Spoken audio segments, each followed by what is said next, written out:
پھر حضرت فرماتے ہیں کہ اس طریق کا معین دو چیزیں ہیں، یعنی اپنی طرف سے عزم کر لیا، ارادہ کر لیا، توبہ بھی کر لی، سب کچھ کر لیا، لیکن پھر بھی بعض اوقات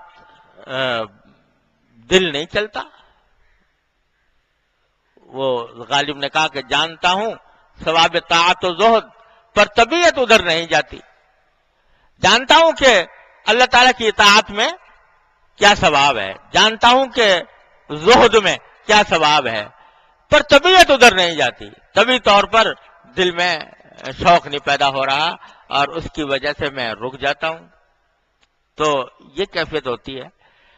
تو اس کے لیے حضرت فرماتے ہیں کہ دو چیزیں ہیں جو اس کام کے لیے مددگار ہو جاتی ہیں. وہ جو عزم کیا تھا اس عزم کو پختہ کرنے کے لیے اور اس پر قائم رہنے کے لیے اور رکاوٹوں کو دور کرنے کے لیے دو چیزیں ہیں جو اس کے لیے مددگار ہوتی ہیں.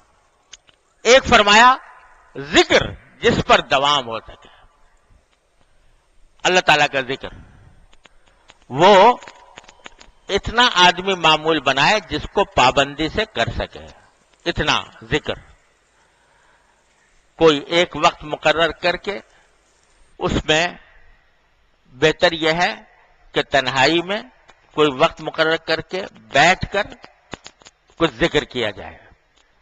اور ہمارے حضرات تلقین فرماتے تھے کہ کم از کم شروع میں 4 تسبیحات، سبحان اللہ وبحمدہ سبحان اللہ العظیم، سبحان اللہ والحمد للہ ولا الہ الا اللہ واللہ اکبر، اور استغفار اور درود شریف، یہ 4 تسبیحات. 5ویں اگر لا حول ولا قوت الا باللہ کا اس پر اضافہ کر لے تو اور اچھا. 5ویں تسبیح یہ آدمی ابتدا اس سے کر لے. اور صبح کے وقت میں بہتر ہے، فجر کے سے پہلے یا فجر کے بعد زیادہ بہتر ہے. اور ایک جگہ بیٹھ کر یہ ذکر کرے. یہ ذکر اپنی ذات میں بھی بڑا اجر و فضیلت کا عمل ہے. ہم لوگوں کو اس کا اندازہ نہیں ہے کہ اس ذکر کے کلمات میں اللہ تبارک و تعالی نے کیا کچھ عظیم اسرار اور معارف رکھے ہیں. اللہ تعالیٰ ہی بہتر جانتے ہیں کہ جب یہ فرما دیا کہ سبحان اللہ ایک مرتبہ کہہ دینا، الحمدللہ ایک مرتبہ کہہ دینا، یہ انسان کے میزان عمل کو بھر دیتا ہے. تو پتہ نہیں کیا کیا ان الفاظ کے اندر، ان کلمات کے اندر کیا نور ہے، کیا معارف اور اسرار ہے. اللہ تعالیٰ ہی بہتر جانتے ہیں. اپنی جگہ یہ خود باعث اجر و ثواب ہے.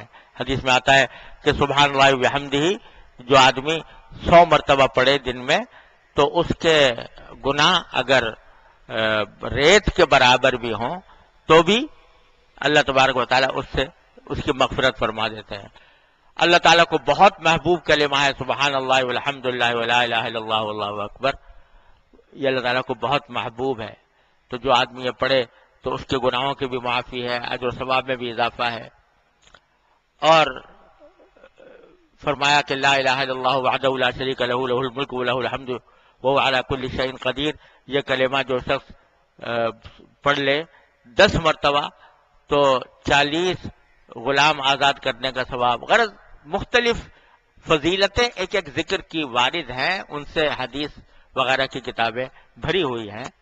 یہ ثواب تو اپنی جگہ ہے، لیکن جو بات حضرت فرما رہے ہیں وہ یہ ہے کہ اس ذکر کے نتیجے میں اللہ تبارک و تعالی نفس اور شیطان کا مقابلہ کرنے کی ایک قوت عطا فرماتے ہیں.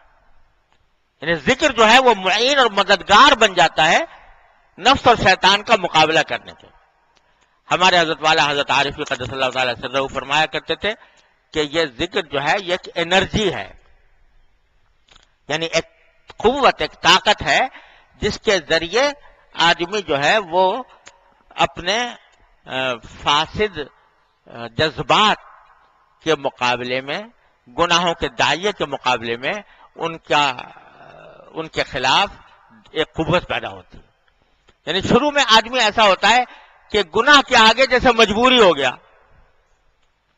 جانتا ہے کہ گناہ ہے لیکن اپنی طبیعت سے مجبور، پر طبیعت ادھر نہیں جاتی. لیکن جب ذکر یہ کرتا ہے تو ذکر کے نتیجے میں اللہ تبارک و تعالیٰ اس کے ارادوں میں، اس کی نیتوں میں قوت عطا فرماتے ہیں، جس کے نتیجے میں وہ گناہوں سے بچنا اس کے لیے جتنا پہلے مشکل تھا اتنا مشکل نہیں رہتا، طبیعت اس کی طرف راغب ہونے لگتی ہے. تو یہ ایک قوت ہے. ہمارے حضرت فرماتے ہیں کہ جیسے آدمی صبح کو ناشتہ کرتا ہے تو وہ ناشتہ جو ہے وہ اس کو ایک قوت فراہم کرتا ہے آگے کام کرنے کے لیے. تو اسی طرح حضرت فرماتے ہیں کہ یہ روحانی ناشتہ ہے کہ آدمی صبح کو اللہ تبارک و تعالیٰ کا کچھ ذکر کرے. تلاوت قرآن بھی ذکر میں داخل ہے اور یہ کلمات بھی ذکر میں داخل ہیں، دعا کرنا بھی ذکر میں داخل ہے. یہ کچھ وقت اس میں صرف کر کے جب آدمی تھوڑا وقت اس میں صرف کر لیا تو یہ اس کے لیے معین اور مددگار ہوگا اس عزم کو پورا کرنے کے لیے جو اس نے توبہ سے کی صورت میں کیا تھا. اور اگر ہمارے حضرت تو یہاں تک فرماتے تھے کہ اگر فرض کرو بیٹھ کر ایک مرتبہ میں کرنے کا موقع نہیں مل رہا تو بھی ناغہ نہ کرو، چلتے پھرتے پڑھ لو، چلتے پھرتے یہ کلمات ادا کرتے رہو، انشاءاللہ پھر بھی اس کے فائدے سے محروم نہیں رہو گے، محروم نہیں رہو گے. یہ فکر شروع کرو. تو حضرت فرماتے ہیں ایک چیز جو بڑی معین و مددگار ہے اس طریق پر چلنے میں وہ ذکر ہے. بس یہ کہ بھائی کوئی بھی چیز وہ اس وقت فائدہ مند ہوتی ہے جب آدمی اس کو پابندی سے کرے. اسی لیے ہمارے بزرگوں نے فرمایا کہ اتنا ذکر اپنے معمول میں شامل کرو کہ جتنا تم آسانی سے کر سکو. یہ نہیں کہ ایک مرتبہ میں تو بہت جذبہ ہو گیا اور جوش آ گیا اور بہت سارا ذکر کرنا شروع کر دیا اور ایک ہفتے کے بعد معلوم ہوا کہ وہ سب ٹوٹ چھاٹ گیا.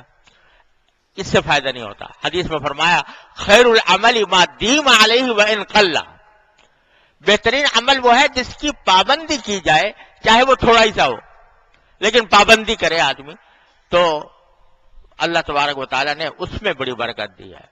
ہمارے حضرت والا اس کی مثال دیا کرتے تھے کہ دیکھو اگر ایک پتھر ہو اور اس کے اوپر کسی نل کا ایک ایک قطرہ ٹپک رہا ہو، ایک ایک قطرہ ٹپک رہا ہو تو وہ ایک قطرہ کچھ بھی بظاہر نظر نہیں آتا، لیکن اگر وہ سال 2 سال تک ٹپکتا رہے تو پتھر میں سوراخ کر دے گا.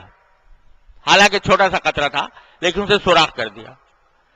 اور اگر ایک مرتبہ بہت زور سے نل چھوڑ دیا، ایک مرتبہ میں چھوڑ دیا اور چھوڑ کے آدھے گھنٹے کے بعد بند کر دیا تو باوجود ہے کہ وہ بہت پریشر سے چھوڑا تھا وہ پتھر کا کچھ بگاڑے گا نہیں، اس کے اندر کچھ بھی تبدیلی پیدا نہیں ہوگی.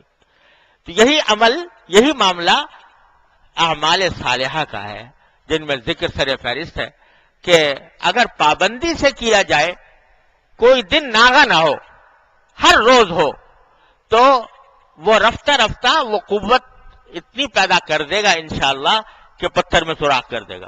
دل جو پتھر بنا ہوا ہے اس میں سوراخ